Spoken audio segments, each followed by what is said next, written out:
hear from Dr. Robert Schiller. Dr. Robert Schiller, our new interim superintendent. If you need his spelling, let me know. We will hear from Anthony Colucci, president of Brevard Federation of Teachers. Let me know if you need his spelling. We will also hear from Dolores Varney, local 1010 business representative. Let me know if you need her spelling. Last name, please. Yeah. Varney, V as in Victor, A-R-E-N-Y.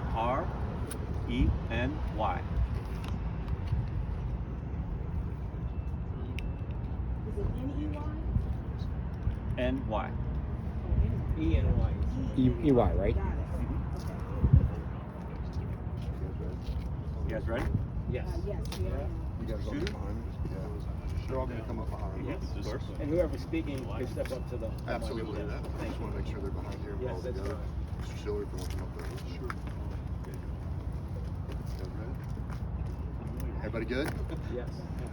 So thank you everybody for having us out here today. Thank you for coming. We wanted to just send a collaborative message to Brevard that we listened to many of the unions and many of the associations, and we delivered on some items that we had on the 8th of December, and we just wanted to go through those and just say, hey, we as a group today are together and we're moving forward. One of the issues that we have is that we had some concerns that principals did not have the opportunity to suspend up to 5 days. That's been cleared by the deputy superintendents. There's also the opportunity to have more site-based management for the discipline. Also, part of the deliverables is that we put together a discipline committee that will be meeting in early January, along with the strict enforcement of the zero tolerance policy and the cell phone policy. I want to be clear, this is not a new policy. This is a policy that we had developed under Dr. Blackburn as of 2-3 years ago. It took a 2-3 year process, and this policy was part of a collaborative effort with all groups inside the community. And one of the things we want to do is just tell the parents we're about to enforce this zero tolerance policy for violence on our teachers, and that we need to have a collective argument together. One of the issues that we have is that we feel that the parents' voice is going to be part of the strongest of this, and we need them to be able to communicate to their families and their kids. The other thing is the cell phone policy. We heard from a teacher that said that the cell phones, that students were sitting there watching the World Cup, and she asked them to turn them away, and they were not able to do that and put it away, and they refused. So this is something that we felt was very strong to get back to, and make sure that all students that are using their cell phones appropriately can use them, but at the same time, if there's not a time for that they're not. I will tell you that this is not an issue that is specific to Brevard. We had 31 other school districts, along with 3 that were actually here with their school board members at the last meeting on December 8th to talk about this. Part of the situation that you have is that discipline, coming off the heels of the worst pandemic in the history of the United States, is actually part of the problem. The other part is that we have a lot of new teachers that need a lot of training and stuff like that, and they're getting pushed into a situation that they need some help. So with that, we heard you. We're coming with many of the positives that you have brought to us, and I'm going to give Dr. Schiller the opportunity to speak, and then Anthony Colucci and Dolores Varney. Dr. Schiller. Thank you, Chairman. I've been in this business a long time. One of the things that I've been involved with all over the nation, in multiple states, in multiple districts, is helping to assure the fidelity of implementation of the board's policies, or writing the policies, bringing them to my boards, and also state policies with regard to discipline and best behavior in multiple states. I look forward to working with all the stakeholders. I just recently met these leaders of their organizations, and I've had a long opportunity over the years in many places to work with very fine folks who represent our wonderful employees. So my role is, under my watch, to make sure that what we develop as a board community, and all the input that Mr. Suits has pointed out, all the input that Mr. Susan has pointed out, that we're going to be able to then translate that into action and full implementation throughout the district with our leaders and our staff. Thank you. Anthony. First of all, I'd like to welcome Dr. Schiller to Brevard County. Thank you. So leadership is about having hard conversations, and we've started a hard conversation here in Brevard County, and I want to give credit to Chair Susan for allowing us to have the conversation. And Brevard is on the forefront right now of having this conversation because we know districts all over the state and all over the country are having the same issues. So I encourage districts everywhere to start having this conversation, because what this is all about is keeping our students, our teachers, and staff safe. And when we know those things are in place, we know that our students will do better. We will have better outcomes in our community and our country when we have good working conditions and learning conditions for our students. With that said, I just want to say that I'm looking forward to this collaborative effort. We've already made some progress. We know there's a lot more work to do, and we're ready to get started. And I just want to wish everybody happy holidays and just thank our teachers and staff for everything they're doing, and let them know that they're appreciated and to enjoy their time off. Thank you. Mr. Loris. Thank you, Mr. Simpson.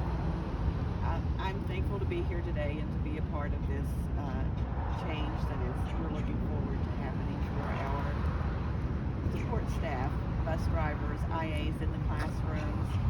I've had so many calls and texts and just so many people that have visited the office that are so thankful that they now seem to have a voice, that they see that we're trying to do something that is good for the students, but also for the support staff and the teachers. I think Mr. Colucci kind of covered it all for me, because that was pretty much what I was going to say. But I appreciate everyone being here. I'm thankful to be a part of this, and I too wish everyone a Merry Christmas.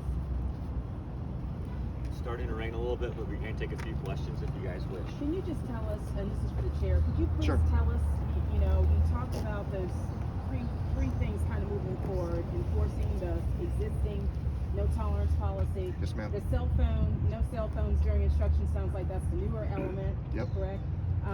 And there was one other element we talked about there somewhere in the notes, but the point being is, what's next? Where do you go from here? Will Right. there be any policy changes? So there's going to be some suggestions. There's a meeting that we have, a discipline committee meeting that's meeting early January. And what we want to do is include the student. We want to have student voices. We want to have teacher voices. We want to have also in IAs and bus drivers and transportation voices. We want to hear from them and their unions in that meeting over what direction we need to go, because ultimately they understand where our district could be dealing with some of our discipline policies. So that will set the tone, and what comes out of that will probably be some opportunity for professional development, also some policies to help students prior to making an incident and after making an incident. Many of the times in our school district, one of the things that we do is we end up having the student return to the schools, but we don't have a, hey, you made a mistake, but this is what we can do together to work together. I was a teacher for 9 years in this district, and I wrote 4 referrals. The reason is I had a lot of them off before my actual classroom because I knew that there was something going on. And our teachers need to be able to work with some of these students, and if they are making inappropriate decisions, we have the level of discipline that they deserve, and then afterwards we can go ahead and bring them back into our school district. That's the goal.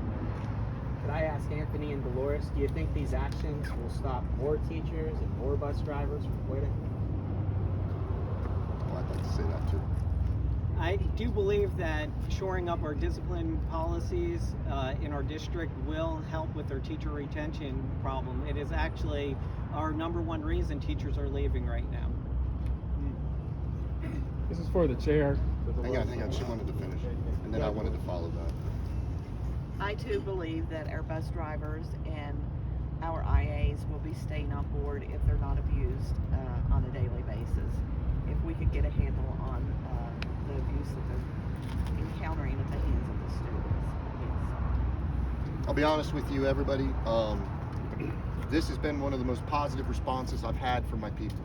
So as a former instructor, I still have friends with many of the veterans inside the school district that were leaving.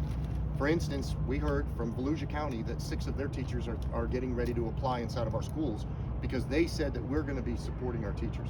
I've also heard from Seminole, Orange County, Osceola County, and Indian River County, individuals that said that they're coming.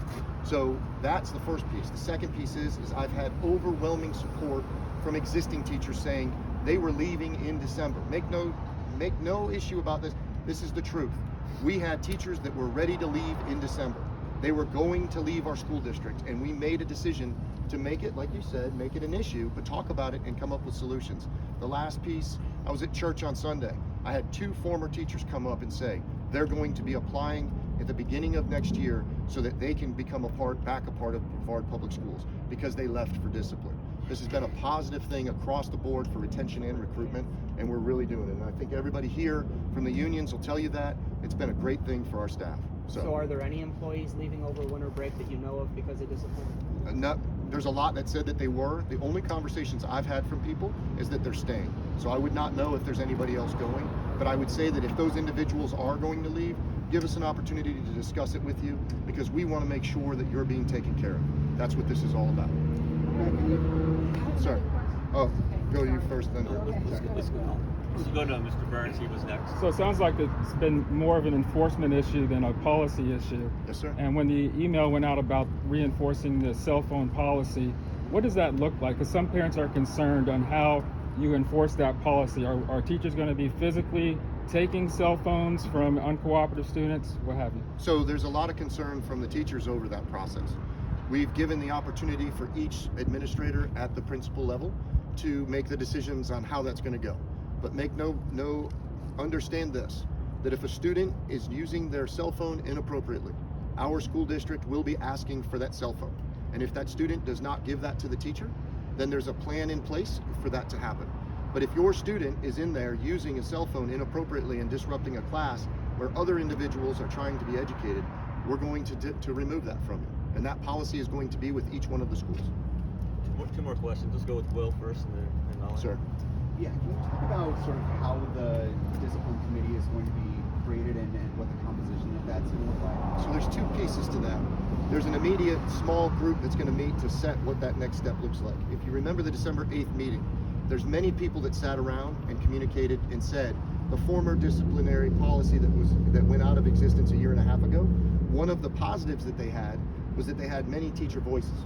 One of the negatives is that it didn't have student voices. So what we're going to do is meet tight as a group, right? Just select under 10 people that are going to set the tone and then come up with what exactly the next step is. There's also, we've sent the auditors, RSM, in to have conversations and audit our disciplinary policies to bring us best practices. And the Office of Safe Schools is doing the same thing currently. So as we meet to set up the structure, many of the items that come forward will be brought forward with those that audit and the Office of Safe Schools to identify and move forward with, if that helps you. Yeah, so the board will set those.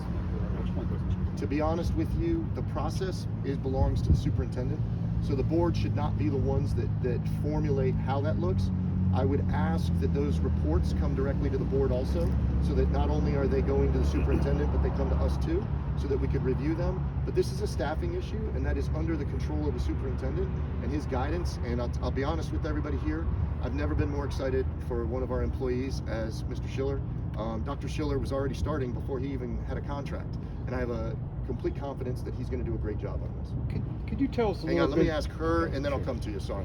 Go I ahead. just want to take a suggestion and ask you all, how are you going to get parents to buy in? Yeah. So there's a lot. We were communicated to by a lot of pastors, African-American pastors, who said they used to walk the halls, right? They used to go down and say they knew Johnny and Susie. And they would say, hey, what are you doing? I know your mom, you're good people. Why are you acting that way, right? Those are some of the ideas that I think the disciplinary committee is going to bring forward and see if there's an opportunity for them to go. But we need the parents. Like, to be honest with you, as soon as we said that the cell phone policy was going to come out, I had parents freaking out that, hey, Johnny needs to have their cell phone in case there's an emergency. Absolutely. But you need to be able to have it in the bag. And if we get to a point where the parents are telling their kids it's not appropriate for the teacher to tell you can't have your cell phone, we have an issue. I have a feeling that we in Brevard have an opportunity to set the tone for a great policy, and effectively, there's always going to be some kids that act out, and we'll just deal with it. That's it. Sir. Other than the cell phones, when the kids come back in the first of the year, while you're still working on the other discipline things, what other changes are they going to absolutely see right away that they need to be aware of? If they have any violence towards a teacher, they're going to be dealt with. If they bring out their cell phones, What's that mean, be dealt with? if you have any kind of violence where you hit, you bite, you do those things, And depending on the situation, because we have ESE students that have different IEPs, that have issues that they may or may not have that manifest from that, those will be going to expulsion. And the issue is that we have to protect our teachers and the sanctity of our classroom. Thank you, everybody. Appreciate it. Thank you. Thanks, everybody. Thank you.